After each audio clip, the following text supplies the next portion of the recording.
ये देखिए, ये तीसरा क्वेश्चन है 3x minus 2y equal to 5/2, 1/3x plus 3y equal to minus 4/3। एक क्रेमर का नियम चल रहा है अपना। क्रेमर के नियम में पहला और दूसरा क्वेश्चन हम लोग पिछले वीडियो में कर चुके हैं। अब हम लोग तीसरा क्वेश्चन कर रहे हैं। तो तीसरे क्वेश्चन में ये यहाँ पे अगर आप देखेंगे तो इसमें किया हुआ है क्वेश्चन, लेकिन ये बहुत टफ तरीके से किया। इसने क्या किया ना, इसने बटे को खत्म नहीं किया, ये बटे में ही क्वेश्चन को रख लिया, और बटे में क्वेश्चन को करने से ये बहुत टफ हो गया है क्वेश्चन, और बड़ा भी हो गया। आपको तो आप जरूर इसमें प्लस माइनस और कुछ गुणा भाग में आप गलती करोगे, क्योंकि बटे में है। ये देखो, आज इस क्वेश्चन को हम इजी कर सकते हैं। कैसे कर सकते हैं? यहाँ ये देखिए, आपका ये जो दो भाग में है ना, बराबर के इस तरफ लेके आइए तो दो गुणा में चला आएगा। तो 2 तियां 6x, 2 दूना 4y, और ये बचेगा 5। चेक कर लो, ये पहला समीकरण है, ये दूसरा समीकरण। ध्यान रखना, ये 2 समीकरण, 1 2। तो पहले समीकरण से हम क्या करेंगे, 2 को इधर लाएंगे तो 2 का इधर इन दोनों से गुणा होगा, 2 का इससे भी गुणा होगा, इससे भी होगा।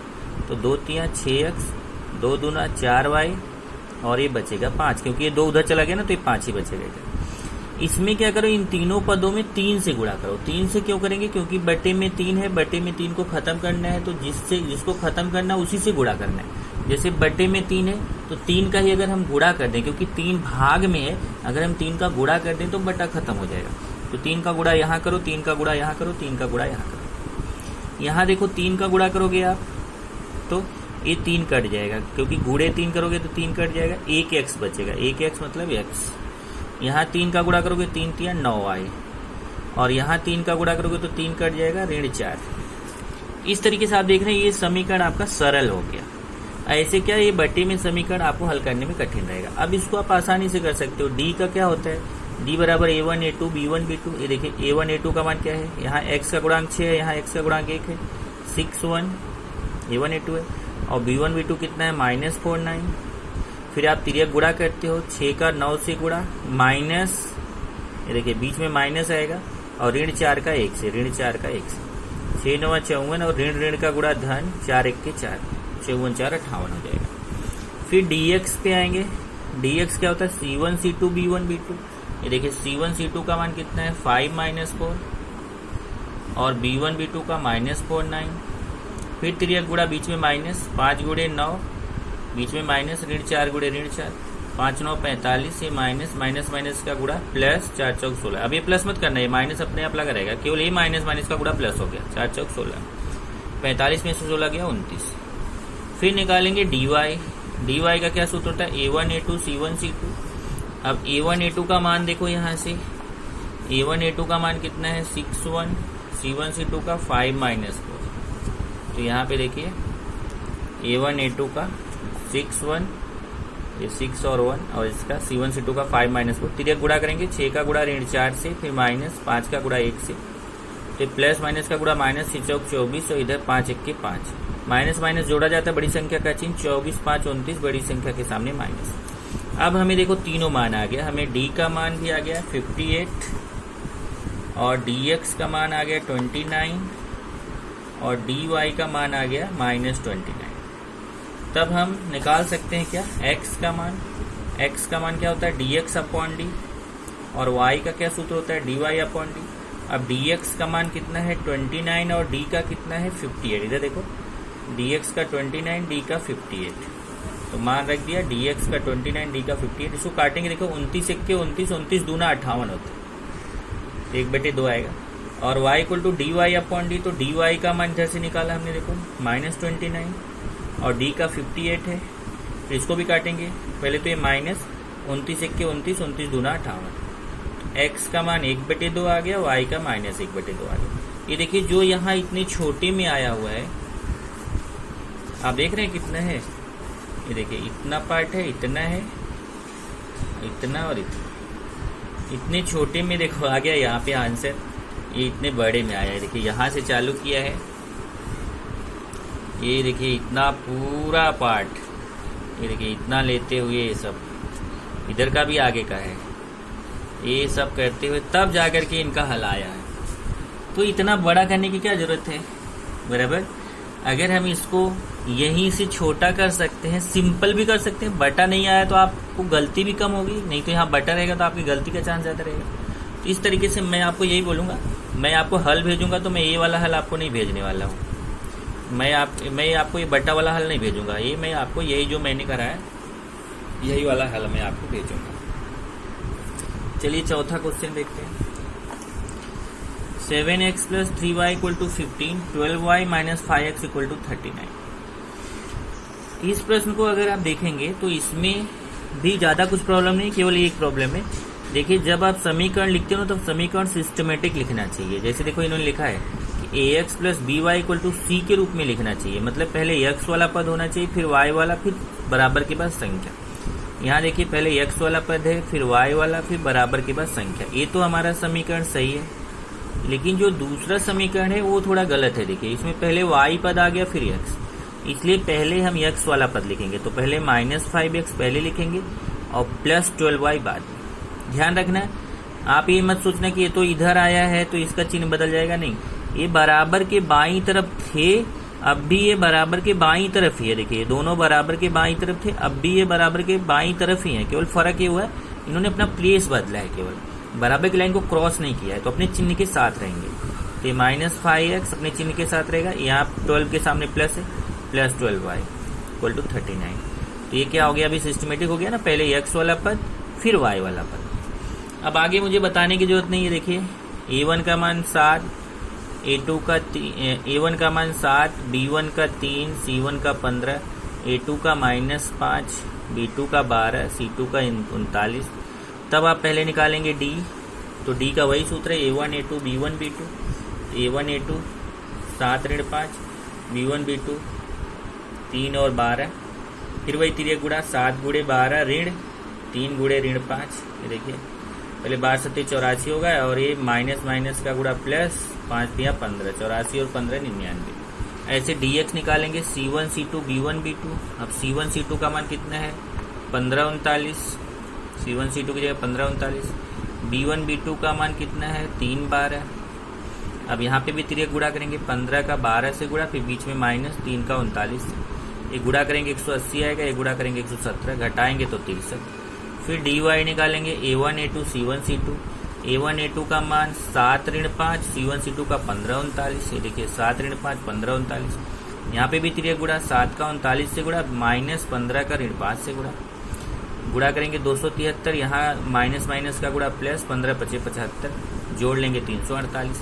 फिर वही सूत्र x = dx/d, क्रमर की पद्धति से। तो dx का मान कितना आया देखिए 63, अपॉन d का मान कितना आया 99।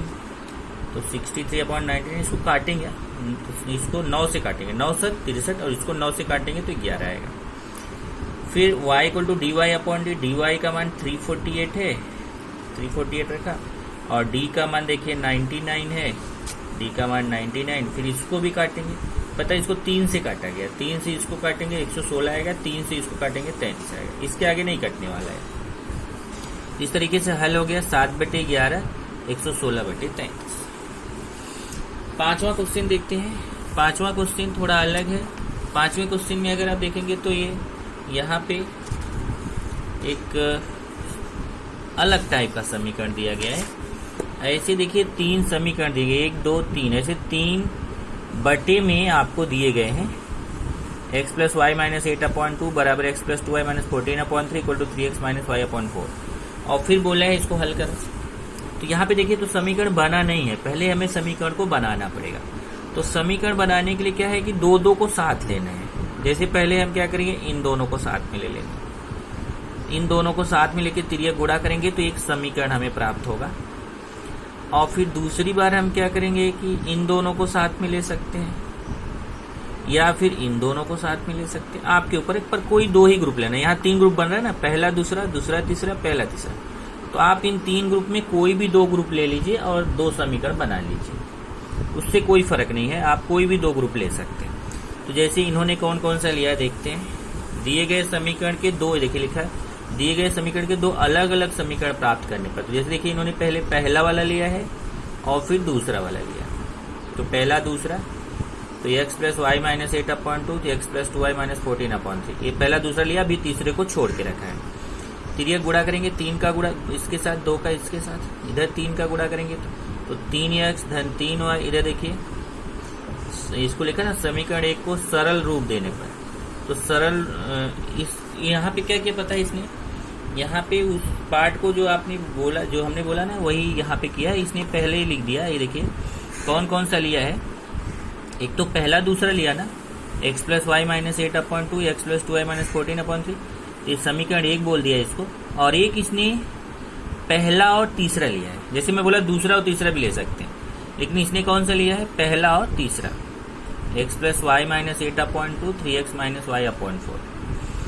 तो अब एक बार इसको लेंगे तिर्यक गुणा करके सरल करेंगे, एक बार इसको लेंगे तिर्यक गुणा करके सरल करेंगे। तो समीकरण 1 को सरल रूप देने पर देखिए लिखा है समीकरण 1 को हम सरल रूप देंगे, तो लिख दिया।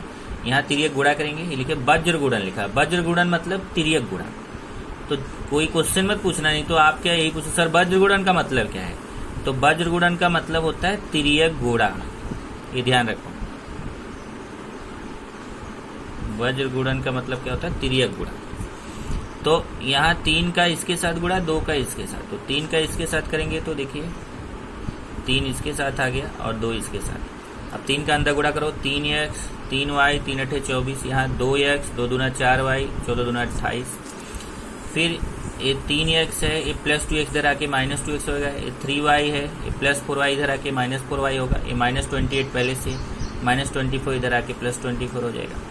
इधर देखिए घटाएंगे इसको और इसको, 3x में 2x जाएगा तो x बड़ी संख्या का चिन्ह प्लस है, यहाँ प्लस माइनस घटेगा, 4y में 3y जाएगा तो y बड़ी संख्या के सामने माइनस है, और ये माइनस प्लस घटेगा, 28 में से 24 जाएगा 4 बड़ी संख्या के सामने माइनस है। इस तरीके से आपने समीकरण 1 को तिर्यक गुणा करके, समीकरण 1 का तिर्यक गुणा करके आपने समीकरण 3 प्राप्त कर लिया। अब समीकरण 2 जो है ना, जिसमें हमने पहला और तीसरा लिया था, ये वाला समीकरण 2 लेंगे, इसमें भी तिर्यक गुणा करेंगे। यहाँ देखिए समीकरण 2 को सरल रूप देने पर यहाँ 4 का गुणा इसके साथ होगा, 2 का इसके साथ, तो 4 ब्रैकेट में लिखेंगे, 2 ब्रैकेट में इसको लिखेंगे। यहाँ पे देखिए लिखा गया है, अब 4 का गुणा करो, 4x 4y 4 8 32 2 3 6x 2y, फिर x को एक साथ, y को एक साथ, संख्या को एक साथ, तो 4x, ये 6x इधर आएगा तो माइनस हो जाएगा, और इधर है 4y माइनस 2y इधर आके प्लस 2y हो जाएगा, और ये माइनस 32 इधर आके प्लस 30। अब यहाँ देखिए सजाती पद है ना, तो क्या करेंगे, प्लस माइनस घटता बड़ी संख्या के, 6x में 4x जाएगा तो 2x बड़ी संख्या के सामने माइनस, यहाँ 4y और 2y कितना होगा, 6y और ये 32। अब यहाँ पे इन्होंने क्या किया पता है, इसको 2 से सब में भाग जा रहे हैं, तो 2 से भाग देने पर, अब 2 से भाग देंगे तो देखो इधर 2 कट जाएगा तो माइनस x बचेगा, इधर 2 3 6 3 आएगा, इधर 2 से 32 में भाग देंगे तो 16 आएगा। अब ये समीकरण 4 हो गया। अब समीकरण 3 से और समीकरण 4 से इनको मिलेगा। अब समीकरण 3 से देखो a1 b1 c1 का मान मिलेगा, समीकरण 3 है तो a1 का मान कितना 1, b1 का -1, c1 का -4, तो 1 -1 -4, ये देखिए 1 -1 -4, a1 का 1 हो गया, b1 का -1, c1 का -4। और जो समीकरण 4 है ना, इस समीकरण 4 से a2 b2 c2 मिलेगा। a2 का मान -1 देखिए यहाँ 1 छिपा हुआ, a2 का मान -1, b2 का 3, c2 का 16। तब वही तरीका फिर से d निकालेंगे, a1 a2 b1 b2, 1 -1, पहले a1 a2 क्या हो गया 1 -1, और b1 b2 कितना -1 3, तिर्यक गुणा 1 गुणे 3, बीच में माइनस, -1 गुणे -1, 3 1 के 3 होगा, ये माइनस लगा रहेगा, माइनस माइनस का गुणा प्लस हो जाएगा, 1 1 के 1, 3 में से 1 गया तो फिर निकालेंगे dx, c1 c2 b1 b2, c1 c2 का मान -4 16 और b1 b2 का -1 3, फिर तिर्यक गुणा ऋण 4 का 3 से, फिर माइनस ऋण 1 का 16 से, तो ऋण 12 हो जाएगा, 4 3 12, और ये माइनस माइनस का गुणा प्लस, 16 1 के 16, अब माइनस प्लस घटेगा, 16 में से 12 गया 4। फिर dy निकालेंगे, a1 a2 c1 c2, a1 a2 का मान कितना है 1 -1, c1 c2 का -4 16, ये देखिए 1 - 1 -4 16, फिर 3 गुणा करेंगे 1 का 16 से -4 का -1 से 16 1 के 16, ये माइनस का गुणा प्लस, 4 1 के 4, 16 में से 4 गया 12। फिर x equal to dx upon D, y equal to dy upon D. तो dx और d का मान रखेंगे, dx का मान 4 है, d का 2 है, 4/2, 2 दूना 4 कटेगा तो 2 आएगा। और y equal to dy upon D, dy का मान 12 है और d का 2 है, तो dy का 12, d का 2, 2 छंग 12। इस तरीके से x का मान 2 आएगा और y का मान 6 आएगा। तो ये क्रैमर का नियम में पूरी एक एक्सरसाइज किए थे, लगभग 6 से 7 क्वेश्चन हम लोगों ने किया था। उसके बाद फिर 3 से 4 क्वेश्चन हम लोगों ने उदाहरण में किया। तो इसका मतलब 10-12 क्वेश्चन हम पहले ही कर चुके हैं और आज भी हमने 5 क्वेश्चन किया, तो 16-17 क्वेश्चन क्रैमर के नियम से हो गए हैं। सबका तरीका एक ही है, केवल ध्यान रखना कि जब ऐसे बटे में आए ना, ऐसा बटे में आए तो आप बटे में सॉल्व न करके अगर ऐसा उस बटे को खत्म करके इस तरीके से बना के करेंगे तो आपके लिए बेस्ट रहेगा। इस तरीके से यहाँ पे क्रैमर का नियम खत्म होता है।